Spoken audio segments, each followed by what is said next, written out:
E um vídeo do deputado federal Carlos Jordi nas redes sociais dá conta que o prefeito de Belford Roxo, Vaguinho, estaria ameaçando funcionários da prefeitura para que votem e façam campanha para Lula. O parlamentar abriu um canal para ameaçados e já recebeu várias denúncias. O deputado Carlos Jordi, reeleito pelo PL do Rio, conversa agora com a gente ao vivo. Boa noite, deputado. Boa noite, Vitor, Ana, Zé, Diogo, Augusto, todos que nos acompanham. Obrigado aí pelo espaço para falar sobre esse tema.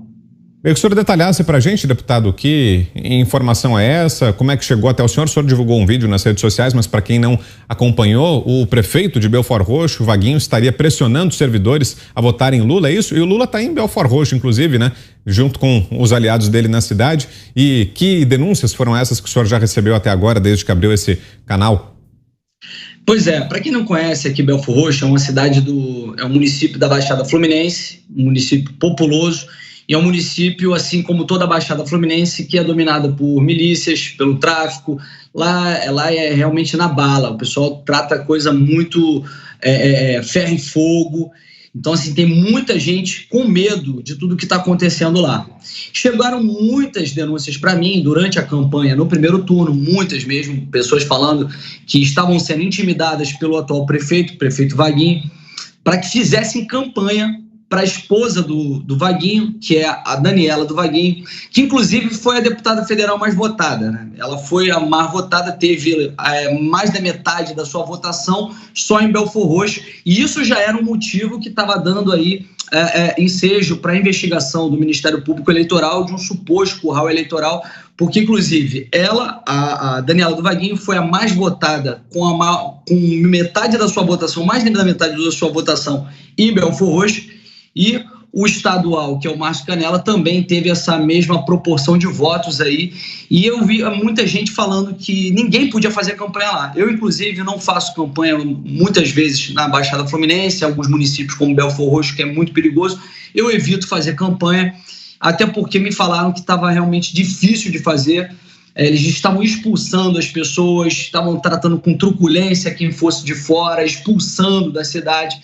E muitas pessoas do município dizendo para mim que eles estavam sendo obrigados, comerciantes sendo obrigados a fazer campanha para a esposa do prefeito. Isso estava acontecendo no primeiro turno, eu achei que fosse alguma coisa isolada, mas isso começou a ganhar vulto aí, e muitas outras denúncias começaram a chegar depois, porque comerciantes estavam sendo obrigados a fazer campanha e caso não fizesse, a guarda municipal, fiscais da prefeitura fechavam o comércio ou ameaçavam de fechar o comércio. E aí agora, nesse segundo turno, para quem não conhece o Vaguinho, ele falava ele era bolsonarista, dizia ser bolsonarista, falava que era Bolsonaro, sua esposa também, e subitamente, olha, veja bem como é que foi a votação do presidente Bolsonaro no primeiro turno lá. Ele teve 137.708 votos, 40 mil votos a mais que Lula no primeiro turno, 40 mil votos, 16% na frente. É uma cidade que ela é conservadora, é uma cidade que tem uma maioria de eleitores do presidente Bolsonaro. E aí, obviamente que isso causa uma estranheza, né? Por que um apoiador do presidente, como era o Vaguinho, está apoiando agora o Lula? Mas assim, isso é da democracia, cada um é livre para fazer o que quiser, até as burradas que quiser de querer votar no Lula e fazer campanha para o Lula. Mas aí começaram a chegar as denúncias, muitas pessoas vindo falar comigo, mandando mensagem para mim, mandando mensagem para minha esposa no direct do Instagram, e eu comecei a puxar esse fio. Comecei a puxar o fio e comecei a descobrir que funcionários da prefeitura, que eles estão, e a máquina lá é muito aparelhada, os funcionários da prefeitura estão sendo coagidos tanto para poder fazer campanha, votar no Lula, mudar a foto de Facebook, das redes sociais, colocar apoio ao Lula. E aí, inclusive, tem o braço direito do Vaguinho, que é o secretário de saúde, o senhor Christian Vieira, que ele fez um vídeo, fez um áudio, mandando nos grupos, ameaçando as pessoas, dizendo, pessoal, olha só, isso aqui não é uma questão de direita e esquerda, não. A gente está lidando aqui com o nosso ganha-pão, é para garantir a nossa comida. Eu vou seguir minha liderança, vocês sabem muito bem meu posicionamento com relação à esquerda, mas a gente tem que aí acatar o que a nossa liderança está determinando, que é o Vaguinho. E aí, vamos monitorar as redes sociais. Então, assim, foi uma verdadeira repressão que eles estavam fazendo, estavam aí fazendo uma perseguição contra os servidores, eles começaram a se manifestar comigo, e dizendo que estavam muito preocupados porque, assim, pelos relatos que chegam até mim, eu até abri um canal de denúncias na internet, e já chegaram mais de 100 denúncias, quase 200 denúncias, não só de servidores, mas também de cidadãos que têm seu comércio e que estão sendo obrigados a fazer campanha para o Lula. Olha só a gravidade da coisa. Nenhum respeito pelo jogo democrático. E aí eu fui puxando o fio e fui descobrindo que são pessoas que trabalham na prefeitura, que ganham às vezes R$1.200, R$1.000, e que tem uma família e não querem fazer campanha para o Lula, mas estão sendo coagidos, e as pessoas assim, com medo, até mesmo medo de represálias físicas. Eu vejo pelas denúncias, não é só o medo de perder o emprego, é medo mesmo, a angústia, o desespero, o medo de até mesmo algo mais letal. E por isso que nós estamos reunindo o maior número de denúncias possível para a gente enviar ao Ministério Público. Vou fazer uma representação no Ministério Público, porque o que está acontecendo no município de Belfor Roxo é grave. Não é só curral eleitoral, é coação, é constrangimento ilegal, é tráfico de influência, é algo que realmente não é concebível no país do Estado democrático de direito, como muitos gostam de falar. O cara querendo obrigar as pessoas a votarem e fazerem campanha, inclusive não só os servidores da prefeitura, cidadãos do município. Zé. É um município muito disputado, né? Era disputado pelo presidente Jair Bolsonaro e alguma coisa foi feita ali nos bastidores para essa mudança, né? Havia uma expectativa de apoio ao presidente Jair Bolsonaro. Mas, deputado, eu queria aproveitar o senhor aqui para dar uma atualizada no pedido de CPI. Ontem o deputado Hélio me mostrou lá o requerimento, eu vi que há dificuldades, né? Pelo que eu vi, e eu estava ao lado lá quando ele conversou com o senhor, né? E tinha, eu acho que 81 assinaturas. Como está o requerimento agora? Zé, eu já imaginava que você iria perguntar a respeito disso. Já falo a respeito disso, mas só para até atualizar o pessoal aqui, tá? Diante de todas essas nossas denúncias, eu falando para as pessoas, não vão para esse comício do Lula hoje. Se tiver alguma represália, exoneração, mandem a denúncia para mim, que eu vou estar encaminhando para o Ministério Público. E o Lula teve lá em Belfor Roxo e foi um fracasso total. Fracasso. Não tinha nem meia dúzia de rato vermelho. E graças a Deus o povo de Belfor Roxo ouviu o recado e não se intimidou com a tirania do prefeito Vaguinho. Quanto à nossa CPI, o nosso pedido de CPI, que é um pedido muito em conformidade com o que nós estamos vendo agora, porque diante de todas as pesquisas como Datafolha e IPEC, que na verdade essas são as mais gritantes, que falharam muito no primeiro turno, com quase 15% de diferença entre Bolsonaro e Lula, Bolsonaro perdendo no primeiro turno, e no final das contas nós vimos o resultado de 5%, pesquisas tendenciosas que influenciam na decisão do eleitor. Nós tomamos essa decisão de instalar uma CPI que já era para ter sido feita há muito tempo, né? Porque ela já vem errando há muito tempo mesmo, e é uma caixa preta, ninguém sabe como funciona isso. Algo muito nebuloso, né? São uma amostragem muito pequena que faz em poucos municípios. Queremos entender quem é que está fazendo, quem é que está pagando, qual é a metodologia para se escolher tais municípios, se não é algo muito tendencioso. Quem não deve, não teme. Então nós estamos aí recolhendo assinaturas, são necessárias 171 assinaturas, até agora já conseguimos 107 assinaturas.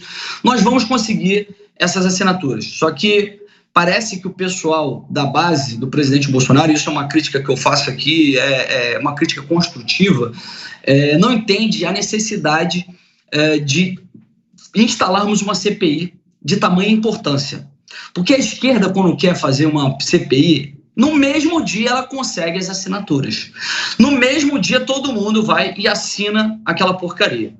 CPIs, às vezes, que não tem fundamento, o fato determinado não há, e eles conseguem somente para criar narrativa. Como nós temos uma CPI como essa, que é de tamanha importância para o país, para equilibrar o jogo democrático, e o presidente Bolsonaro já se posicionou favorável. O presidente Arthur Lira disse que quando tiver 171 assinaturas, ele vai instalar essa CPI. está me cobrando isso, e nós temos aí feito um trabalho ligando um por um. Tem gente que fala, deputado, Jordi, vou assinar, mas não assina, demora para assinar, assina 3 dias depois. Então estamos fazendo um trabalho de formiguinha, mas estamos aí conseguindo em torno de 20 assinaturas por dia. Acredito que aí até o final de semana, até sexta-feira, nós consigamos um número suficiente para instalar essa CPI, que eu tenho certeza que vai ser de muita utilidade para o jogo democrático brasileiro. Luciana, sua pergunta. Boa noite, deputado. Olhando aqui o mapa da eleição presidencial, comparando 2018 com 2022, o presidente Bolsonaro perdeu votos no estado do Rio de Janeiro. O senhor conhece bastante o Rio de Janeiro. Esse caso sobre Belford Roxo, o senhor acha que essa prática de curral eleitoral pode estar acontecendo em outras cidades do estado? Eu não tenho dúvida. Depois que eu comecei a fazer esse trabalho de denúncia, de ouvir as denúncias, de pedir que a população de Belford Roxo encaminhassem até mim todas as suas denúncias, as reclamações, de coações, de constrangimentos, de pessoas obrigando-as a fazer campanha para o Lula sem que elas sejam adeptas a esse candidato, pessoas de outros municípios estão encaminhando para mim. E alguns desses municípios são velhos conhecidos, eu já imaginava, né? Por exemplo, Maricá. Maricá, que é a maior recebedora de royalties do país, é uma cidade que é pequena, mas muito rica e que, inclusive, pratica um assistencialismo que, infelizmente, acaba viciando a população de lá. O prefeito atual, o Fabiano Horta, que ele é o sucessor de Quaquá, eles fazem uma prática de ônibus de graça, de moeda social, e a população, obviamente, que não quer que isso acabe.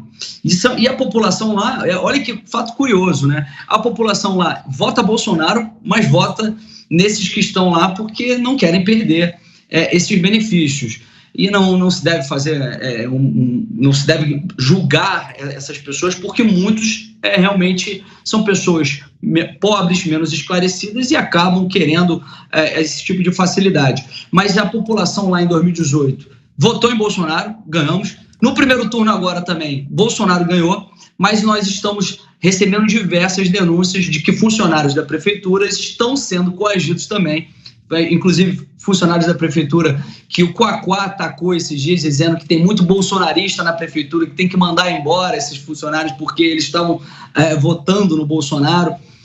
Então, eles querem agora também promover uma caça às bruxas, fazendo com que aqueles que estão trabalhando na prefeitura tenham que se posicionar politicamente favorável ao Lula. Maricá é um caso, aqui em Niterói também é outro, né? Niterói nós temos uma prefeitura que é de esquerda, que está há muito tempo aí com o mesmo grupo político, que o Rodrigo Neves, inclusive, que foi o terceiro colocado para o governo do estado, ele focou aqui na campanha em Niterói para que ele não perdesse os seus votos, porque ele tem pretensões de vir novamente a prefeito daqui a 2 anos, e colocou também a sua mala preta, toda a força da máquina aqui em Niterói, fazendo também, obrigando com que os funcionários da prefeitura, muitos até são meus eleitores, eles falam, Jordi, eu não aguento mais, eu sou seu eleitor, mas eu tenho que fazer campanha para onde o prefeito determinar. Ok, ouvimos aqui o deputado reeleito Carlos Jordi. Obrigado mais uma vez, deputado, pela entrevista. Boa noite, até uma próxima. Eu que agradeço, Vitor, todos aí que nos acompanharam na Jovem Pan. Sempre prazer bater um papo com vocês. Tamo junto. Obrigado.